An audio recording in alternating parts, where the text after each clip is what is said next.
Well, welcome back to the podcast. I'm your host, Ben Iiames. Excited for today's episode of joining with a member of the team at Mentavi Health. We have Corey Hart with us today. Really excited to have him on and have him share his insights and give us a little glimpse into his company. Corey, why don't you introduce yourself? Yeah, thanks so much for reaching out to us, Ben. Really excited about what you're working on. Yeah, so I've been with Mentavi for just over a year. Right now, I'm helping them with their growth. So, leading all of business development and marketing, both for our direct to consumer side and our business to business. And both of those areas are significant. I've also helped them with some go to market on a new product, ideas about service development. We were talking about different ways we might change our revenue cycle, meaning like taking insurance because currently we're cash pay. Right, right. Yeah, a lot of big changes, I think. But for my listeners' sake, let's go into a little bit of detail of what Mentavi Health is, why it's unique, and kind of giving insight into the different why honestly I think it should be kind of adopted across the board. Well, that's awesome. Thank you. We were born in 2018 as ADHDonline.com. And Nice. they say that you should name your business what you do. And so About as like specific as it gets. a money name right there. Right.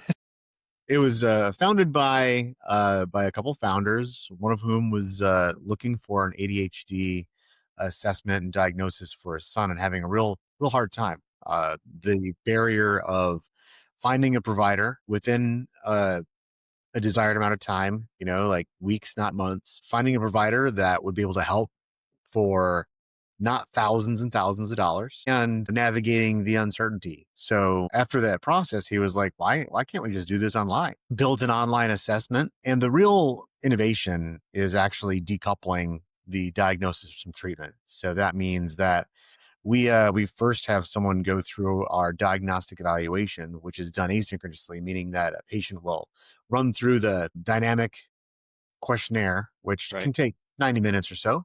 Yeah. And then later, after they submit that questionnaire, it is then reviewed by a PhD level clinician. And upon that review, a diagnosis is rendered, or sometimes diagnosis deferred, saying, hey, we probably need more information, or you should have an in person visit. And then after that went to market and scaled really fast, there were periods of time where this company was doubling in size every month or every couple weeks in the early days. So you can see where that speaks to the demand for something like that, right? Um, $89 diagnostic evaluation where you can get your diagnosis in 2 to 5 days and then move into treatment within a week. Like that's like barrier crushing, advances. That's unheard of in the medical field. Things moving quickly. And and what's really cool about our diagnosis is that the report is portable. People can take it to their existing providers, a different provider, and that's a real benefit. Oh yeah. Oh yeah. And now, have you been with? Here's the next question. Sorry, I'm going back a little bit. Have you been with the company since 2018? And were you in charge of marketing the ADHD online name? No, I just joined just over a year ago. I've been familiar with the organization because I was also I was working at a different behavioral health care firm at that time in the neighborhood. This we're based in West Michigan. The Mentavi Health serves all 50 states. The other behavioral health care company that I was with, we were in 8 states. I helped them grow from one clinician to over six. I'm an addict of innovation and scale, and I just really love reducing those barriers of access. And I've always Sure. been interested in healthcare, and it's neat to be able to be involved and not have to be go the traditional route. Like I'm going to be a doctor. I get to support in the ways that I get to show up. No, that's awesome. I love that. Now, I mean, so who came up with Mentavi? Does Mentavi stand for something? Is that somebody's name? We engaged the help of a local advertising company, and they put forth a few different names, and that's the one that kind of stuck. There you It go. maybe sounds mental, maybe sounds techy. It's got a startup kind of name, right?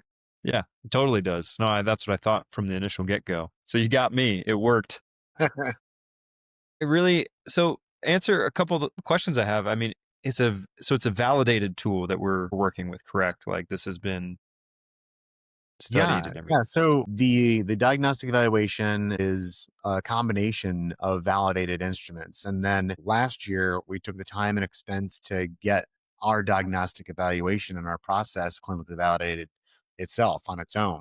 So Okay, our okay. diagnostic evaluation once uh, has been clinically validated. We just last week, so we're in like the mid September here of 2025, and last week we announced the publication of our study in the Journal of Clinical Psychiatry. So that was really cool to get that picked up by the peer Totally. reviewed journal, and really lends authority and trust to how we're doing things, because there has been some skepticism in the market about how we do things in the asynchronous fashion. But that clinical validation really just kind of nips that in the bud. Yeah, and that's what I was going to ask. What's the reception from kind of the psychiatry community? Obviously, there's no one in healthcare really likes quick change until it's validated. We're all built that way, right? Well, yeah, we the reception has been really great. People are really excited about it. And to be clear, we validated it for the diagnosis of ADHD in adults. Now, our diagnostic evaluation is fairly comprehensive. We can surface almost 30 different diagnoses, and we did also present this at the 10th World Congress on ADHD in Prague earlier this year, and we're going to be presenting it again at a summit in Colorado Springs in fall. So the community is really excited about it. It's furthering the research and study about this, and we invite folks to continue helping to validate it for other conditions, other ages or populations. Yeah. And so, do you guys have kind of a checklist of what conditions are next or what ages are next in kind of a ranking system, you would say? Well, we do really well with adults. That's the primary Sure. population. The Yeah. diagnostic evaluation can be used for folks 6 years and older. We have, depending on how one answers their intro questions, depends, of course, on the scales that are shown, whether they're getting adolescent or child scales. We we have partners that would really love us to validate this for ADHD in children. And then we have other partners that are saying, hey, how about OCD? How about depression and anxiety? And since we are still fairly ADHD centric, we do have like 8 or so conditions that are real popular as far as the most prevalent in comorbidities, how they show themselves. Hmm. So, and that's the much of the list that I already described, including sleep and also maybe binge eating, and we're looking at getting into metabolic health. We're exploring that as well, Cool. because none of Nice. these things walk alone, right? Right. I mean, it's all connected. I mean, even just, yeah, I mean, there's so many components. There's so many components. You can see a sheet of paper with a certain questions and then age and gender. And then you're like, well, that's not a whole lot of information to work backwards off of. I mean, are you looking at the full patient profile, the different things in different categories and their social situation? You got to take that into account too. I mean, I think that's a massive, especially in the mental health world, the social situations have so much more weight than we give it. Yeah. Um, and that's what that's often one of the first questions folks ask when they're evaluating using this in the B2B kind of model is, one, how about that social aspect? Two is about severity and the means by which we present the questions and collect the narrative, and then on the other side, presenting it to the clinician who's evaluating, it's all standardized, and we do a good job of collecting all of that data and then presenting it in such a way. And the way that we present it is standardized, of course, because it's the same each way for every clinician. And I think that's really probably where some of the real benefit is. It eliminates some of that implicit bias that folks have. So we're really excited about the results. I'll be happy to forward you a link to the non-firewall article in the journal so that you can maybe add it to the show notes or check it Yeah, out yourself. But that is definitely helping us with our efforts to expand our reach, because we do really well with employers. We do really well with primary care offices. After the diagnostic evaluation, we stood up coaching practice. We also have cool. teletherapy and med management. And so it can be very inclusive, is what I'm hearing. Hmm. Yeah. Yeah. Yeah, for a lot of primary care folks, many of their interactions involve a behavioral health care component that they're not necessarily comfortable or have time to deal with. And because we have that full suite of offerings from the diagnosis all the way through treatment, we can basically show up as that behavioral health partner for. Give me insight into kind of, I guess, the reception of obviously you say you've given me insight into who's adopting this and who you're contracting with. Is it like, obviously they use your tool and the patient can just show up and say, here's my evaluation that I had through Mentavi, right? But how do you partner with these clinics? I mean, do you give them insight of the background information from these clinic visits? Or is it, yeah, I just need a little bit more clarity on kind of how that works. Sure. Well, some folks just want to send referrals. And so these are folks that we don't have a formal arrangement with. Many people just come to our website and they'll go to referrals and they'll go to, like submit, refer your patient and they'll put in their patient's information and there it goes. Boom. And then if the patient wants during their journey, they get to say, oh, yeah, I do have a PCP. And yes, I'd like you to fax my results to my Gotcha. provider. That's one way. We also do have contracted relationships where we are part of the continuity of care. So we can offer a fairly easy and integrated workflow so that providers can refer folks to us. And then as soon as that evaluation is signed off on, it is automatically faxed to the provider. So it's And closed loop. yeah, close that loop. And as you said, like it's fairly unheard of to have that kind of turnaround time. So you could be a provider saying, okay, I'm going to send my patient out for an ADHD diagnosis or depression diagnosis, whatever, get that returned within 5 days, into your office just by submitting that one link. That's all it That's takes. Better yeah, than 2 to 3 months that's true. Yeah. at the short end. And it's better than also, just handing something to your patient and saying, oh, okay, now the burden is on you. Yeah. When we have that provider facing landing page that they put in the information, then we have the automated cadence of emails that go out and reminds people. And these are folks that may have ADHD and they may not have the executive functioning skills to, oh, I'm Yep. going to get on top of that. Yep. So a couple of reminders may be helpful. Totally. Yeah. I mean, that's a big thing, I think, for most medical offices, medical providers is compliance of the patient, right? You can prescribe, let's say somebody has every comorbidity ever, right? And they need to be on 15 medications, like a lot of the older patients, kind of more so. I mean, you just have to trust that they're taking all the meds, that they're going to their physical therapy appointments, that they're going to their endocrinology, that they're seeing their therapist. And you're like, man, it's almost a full time job for some of these patients to have to do that, right? And organize all the timing of all of it. Yeah. Yeah. And so it sounds like, I mean, you guys are trying to cut that out and just saying, hey, like compliance is a big issue. We know that. So let's drop that barrier out of the way so that we can make it more smooth for these guys. Yeah. We've been focusing a lot on like that patient excellence or whatever Hmm. you want to call it. And we've been also focusing a lot on our provider network excellence as well. A lot of quality control, a lot of quality assurance. And it's been really great to see our retention rates increase, our conversion rates to treatment increase, and also, our all of our surveys and scoring, because we also pay attention to how we're doing. Like, so do you enjoy your visits? Are you Yeah. Yeah. That was actually kind of what I was next curious about is from a patient's, like I'm sitting in patient's seat right now. Would I be like really excited that I have such quick follow up, first of all, but accurate diagnoses, and being able to get that, treatment? I'd be like, yeah, 5 days from, you know, first checkup to bringing this into my primary care. And so we can have it kind of followed up on.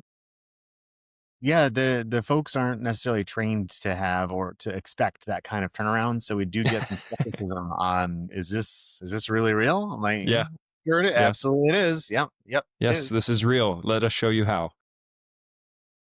What And a, we've done over 200,000 of these. So, the number is there, the validation's there now. So I'm not sure what else we can do. it's a large N. So if you just say that, if you just say the studies we've shown worked for 200,000 other people, you're number 200,001.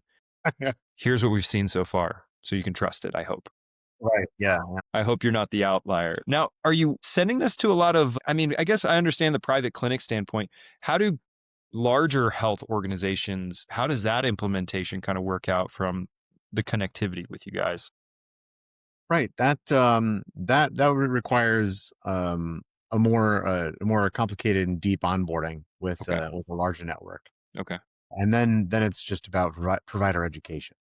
So I want to make sure that everyone is aware of the tool, how to refer, and then any kind of coaching and guidance on further implementation and use of the diagnostic evaluation. Sure.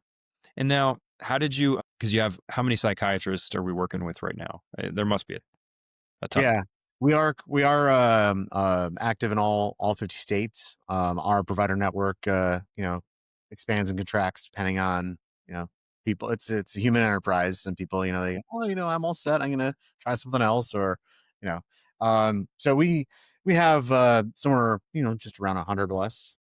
Okay.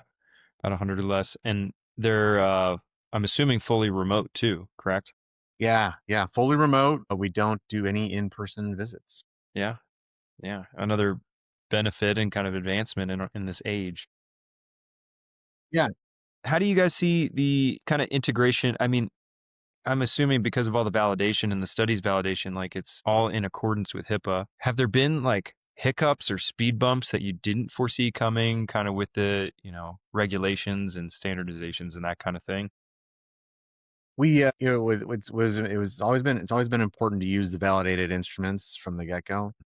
Now, we are constantly tracking all of the shifting elements in regulation, and a lot of that is in marketing. Especially, just around half of our business is direct to consumer, so we have to be really mindful of how we're marketing to folks. There are 5 states that we do not market in. We do offer services, but we don't market because of the various compliance or regulatory issues. Just smarter not to. And then there are now a lot of state regulations around AI, and so we're tracking that as well. So much money has been spent on standing up all these different kinds of AI companies in healthcare, whether it's automated notes or ambient listening or different kinds of bots that can chat with or talk with patients. And we've explored tons of those. Right now, the AI that we're using is mostly around business processes, maybe some marketing processes, stuff like The that. stuff that doesn't have to use as much regulation, right? Yeah, or none. Or none, or zero at all. It's just can automate the tasks that we used to do by hand. Yep, yep. And we stood up very early in this whole AI boom this last couple of years, AI governance committee, which is cross departmental. So we want to move and take advantage of advances as fast as possible, but not so quickly that we're breaking things or putting anyone at risk. Yeah, you want to be transparent. You want to be very respectful. That kind of thing is what I'm hearing. Yep, and AI does not help with diagnosis. We do not do that. We do not use AI for recommendations. So Talk even about, well, then we can talk about, I mean, because obviously my experience as being in healthcare, everybody else healthcare just moves slowly when it comes to innovation and growth in the technological hemisphere, but business moves very quickly. Do you find that to be kind of, because you kind of just touched on it a little bit, but when healthcare stays here and you're trying to shoot from a marketing standpoint here in the technological advancements with AI and other tools, do you find that to be kind of a difficult relationship and overall from your standpoint? I think there's like periods of inflection, right? I think what I'm hearing is that you're saying that especially like in digital health, right? This tech enabled stuff. We tech companies are all about their hockey sticks and like Always. crazy hockey stick, but a lot of folks don't always think about how long that handle is on the hockey Hmm. stick, Hmm. and so I think we're okay with a little bit of this and then a nice little jump, and then you continue on, and then you have a nice little jump again, and then you're on. So it's not necessarily straight up hockey stick, a responsible hockey stick. And we Exactly. also, I mean, we also, because yeah, there's a startup side of things. Everybody wants to hockey stick, right? yeah, But you have to balance that measure. Just everybody wants to grow in a business, but can we grow sustainably, right? Sustainable growth is, I think, the perfect way to put that. Exactly right. Yeah. And so let's talk a little bit more kind of about the business side of things because that's where your training and your expertise is kind of involved. What have you done and what have you seen in this past year kind of innovate and grow kind of the overall company or kind of give direction to? Yeah, the the importance of trust is is has become paramount in the world of so many offerings that look alike. There's no shortage of offerings for folks to of good offerings for people to choose from. And then there's the sense makers. So you might go to a provider and they're like, "Oh yeah, patient, you've told me about 5 things you're looking at. They're all really great, you know?" Then there's like pros and cons and trade-offs. For us, because of that validation study, we were able to like really lean on trust and then also the clinical excellence trust piece. And now on growth and marketing, since we're talking about that, we're in a spot where we're seeing a lot of paid search or local search give way to AI search, and the level of adoption of people using their AI tools or even Google Gemini and the AI overviews or Bing's version of that. Now, as a company, we not only have to convince individuals, like, yeah, this is what we're doing, it's Mm, trustworthy, you can follow us, but now we have to convince their bots I know. that we're trustworthy. Yeah. And convincing the bot and what they look for trust signals is a little bit different. It's not entirely different, but it's nuanced. Right. So so, our content strategy has had to shift. And probably the SEO kind of stuff as well. SEO, GEO, whatever you wanna call it, whatever acronym we're gonna land on, Yeah, yeah, yeah. the different tech stacks, that are out there. We've already, you know, taken some stuff off the shelf and used it, and then we look at it and we see something else, and we're, "Okay, well, we'll try this one now," Yeah. like, Yeah. there's some churn there. It's real interesting to see all the different tools, pop up, and then someone like OpenAI will add a feature and then destroy, billions of dollars of startup value because, oh yeah, that was just a small little commoditized thing that is not. You can't build a company on that anymore. Right. You guys have to be super flexible then, is what I'm hearing. Like always Yeah, ready to pivot and shift is yeah, in the marketing world is a favorite term to use. yeah, and we're it's just it's cool to be part of a team, one that has that AI governance aspect, which is Mhm. important, and then the other part, like, I've got a MarTech committee, I've got a tech committee, everything that I wanna do has to go through compliance and everything else. So we're like a compliance first kinda organization, which I don't think is really as common as it should be in digital healthcare. I know. I sit on a lot of roundtables with other marketing and growth and sales leads in the industry, and I see a lot of deer in headlights. When it comes to compliance, you're saying? They're all like, "You mean I can't?" Like, "Yeah, you shouldn't be doing that. You They're should." like, "But who's gonna tell me no?" And you're like, "Wait 5 years, maybe sooner." Yeah, the look back on this stuff is wild, and we're still in a point where it's important for regulators to make examples of different companies.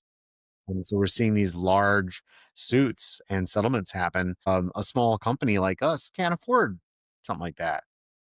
So why not just do it right from the beginning? Totally. It's better than getting corrected handily. Like, if you follow the rules, then you don't have to be penalized, and I think that's how I like your standpoint. You should be going about this way. We should have a holistic approach, honestly, to all startups and all businesses in the same way. But yeah, I don't know how to fix that. I don't even know what the solution is for that. It helps to internally have aligned. So we're a venture backed organization. So we've got a board, we've got an executive team, and we've got a couple investors, and they're all. It's important that all of them are aligned. So we don't have the board that's like push, push, push, and and then monkeying with the compensation of the CEOs so that they are, compensated for cutting corners. That's not our story. Yeah, you don't want these like incentives built in as well of like if you grow to this level, you get, X amount bonus at the end of the year. And then the CEO is like, Okay, that means I got to cut corners because I really want that. Yeah. So it's been really great being with a team like this. Yeah, it sounds like it. It sounds like a very healthy, at least external view, a very healthy organization, healthily built, good foundations, and hopefully gentle hockey stick growth in the future. Yeah. We've seen some recent growth that we're happy with. Some single digit month over month kind of growth. And again, like you said, sustainable is is the keyword. Let's not get too greedy or too excited. Markets can shift. We're in a fairly seasonal kind of business with digital health, and we're here as a affordable solution and an alternative solution. So again, there's the marketing and the trust and the Yeah, comms. the transparency behind it all. I'm actually curious. So obviously you have all these, you're following good guidelines, but what have you still found to be kind of the biggest headache of growth, I would say, or from your perspective of marketing, but kind of the business as a whole as well?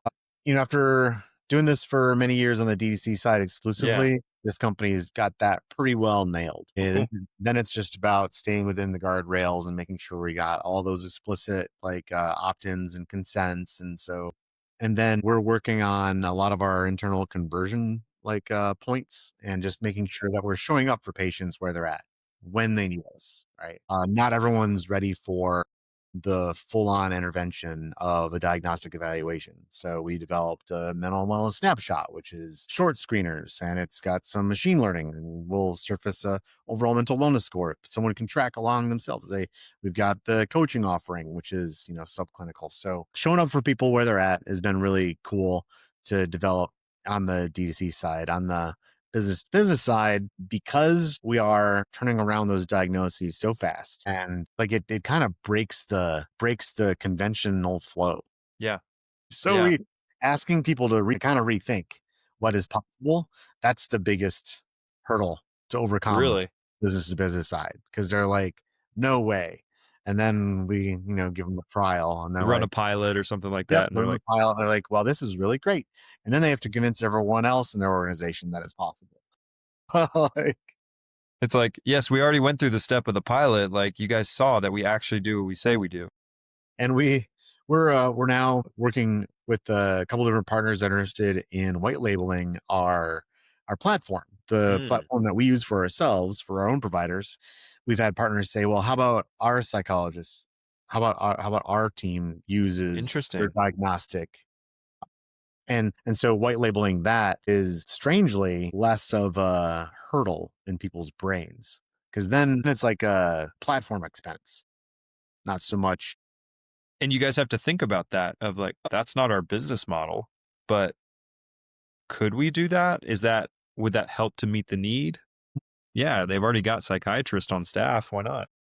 We've already do the training for our provider network. We do the quality assurance for our provider network. It's we just have to do it for others, and it's not that big of a lift for us to transition to that. And so now we're looking for some partners that want to further pilot that model. Interesting. I think that's really cool.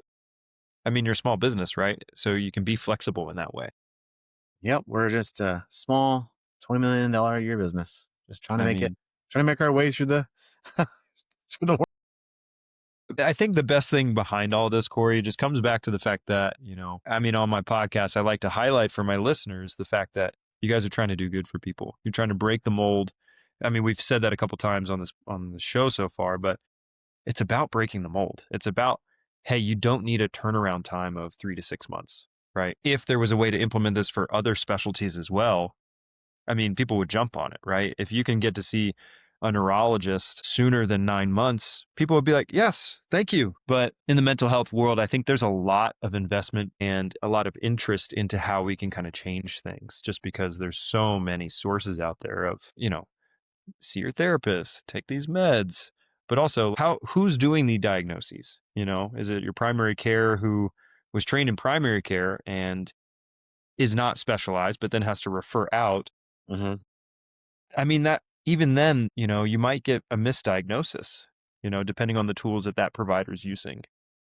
That's human. That's humanity in a sense. I mean, I think it all comes back to, the hope that with a system like you guys are building right now that there can be some type of linear flow, right? And, hey, I mean, what I'm picturing right now, let's say we were talking about our kids before the show, but let's say our kids are growing up and we're like, "Oh, that's a little different than the kids that I see that, run around at school."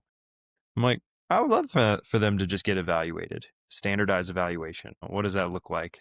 Um, and then getting a diagnosis and be able to have a good treatment plan, or at least Mhm. a follow up within a week. Say less. I'm in. Yeah, and that's another thing why we like the new product I spoke about, which is the mental wellness snapshot, is that's definitely built for that awareness piece. Like you said, like the awareness is nothing but helpful, especially if you can track it and it's easy and it's understandable. And part of what's really neat about what we're doing, and this came to mind as you were speaking, is a lot of healthcare is limited by what your plan does and does not cover. Hmm. Um, what does it reimburse? Can I do it? Can I fit it in this schedule and the timeline? Um, and sometimes it's about who you know, and then what they know, right? Because a provider may not know that, oh, down there it's a 2-week wait versus a 2-month wait over there, but this is where we send people, you Yeah, know? but my insurance doesn't is not accepted over there, but it's accepted here. So with our price point, we can, that's just you don't have to go there. You don't have to worry about that. And so I don't think for us it's necessarily like who do you know, but like how like that we that someone knows about us. So for us, just the awareness that we even exist is another big challenge. Right. Yeah. Do you guys find yourselves developing a lot of content to market yourself, or is it more just word of mouth? Or We do get tons of word of mouth. Our two largest sources of referrals are from people that have already used us, so family and friend, and around the same about the same amount would be primary care providers that we'd actually don't market to. And we have a lot of folks ask, like, "How did you hear about us?" That's a question that we ask, and that's where this data comes from, about the same amount, like friends or family or my primary care. And then right after that is like a therapist or a coach. and you're finding that these primary cares are probably ones that have recently, sent people to you already, correct? Yeah, we of course we track all this data, and we have hundreds that refer lots of folks, lots being like maybe a handful a month, and then we have some that refer even more. It's really interesting, and then it's kind of what I haven't done yet, or we haven't had the technology, but I'm looking forward to investing in it. Is being able to attribute some of this referral activity, like where are my heat maps? Yeah. Like Yeah. I get you know Dr. Ben referring, and then all of a sudden I see a nice little pop in that Yeah, area pop in my in the area that I'm practicing. Yeah. because Ben's talking to his colleagues. Yeah. And And then you can do like, affiliate marketing that way as well. yeah, we um we do offer discount codes, but we've made uh, a pretty I don't know if it's unique, but it's our decision to not pay affiliate fees for, like, say, influencers or social media type Presences and that kind of thing. content creators. We have done that in the past, but moving forward, we just decided that's not something that we're gonna do any longer. Sure. Yeah. It kind of feels odd to be able to it would feel a little I guess morally you're trying to figure that out, that gray zone of do I compensate this primary care provider for marketing for us despite it actually helping their practice? Well, It just we've never paid and can't pay primary care providers for those referrals. So that's not activity that we've done or would do. But to your overall point, just because it's illegal doesn't mean that it is ethical, all right? Or does it feel right? Does it pass that sniff test? And just like we're trying to have that clinical and patient and process like excellence, this is just another area that we want to be above board on. totally. Yeah. Above reproach and making sure that you're not stepping on any toes.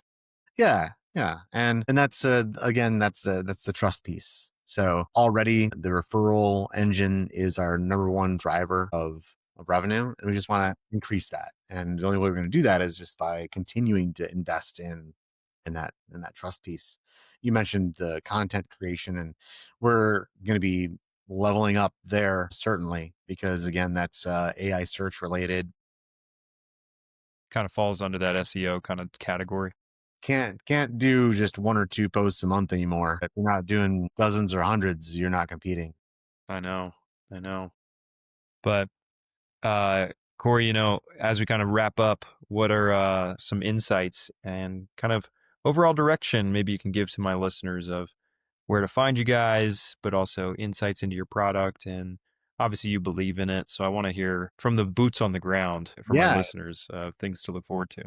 if anyone's looking for some behavioral healthcare support in any way, we operate in 50 states. MentaviHealth.com, and you can hopefully you can put my link on there as well. My LinkedIn. Happy to have a conversation and sit with anyone who's experiencing some challenges around um, business growth or whatnot. A lot of times I help folks out, and usually it's more of like your growth or sales person like coaching group or something. I like that. Like we get to just sort of cry with one another. But Sometimes that's what you need, you know? Sometimes it's just a listening ear and somebody say, "I know how you feel." always down for those virtual coffees. But luckily, I'm in an environment where we really love innovation. We really like finding out what's new and what's going on there. We like to test. So, I'm happy to share because the more we all can share and have the free flow of ideas and what's working, the more people we're going to help. Yeah. And that ultimately that's what it comes back to. That's what we're all here for. Yeah, there's enough patience out there for everybody. Yeah. It's gonna be fine. But yeah, Corey, I'll definitely put in the links for all your stuff in our show notes for our listeners. But thanks for joining today. Really appreciate you. Really enjoyed our conversation. Really looking forward to see the growth of Mentavi Health and how sustainable the growth can be. Great, Ben. Good to see you again. Yeah, good to see you. Bye.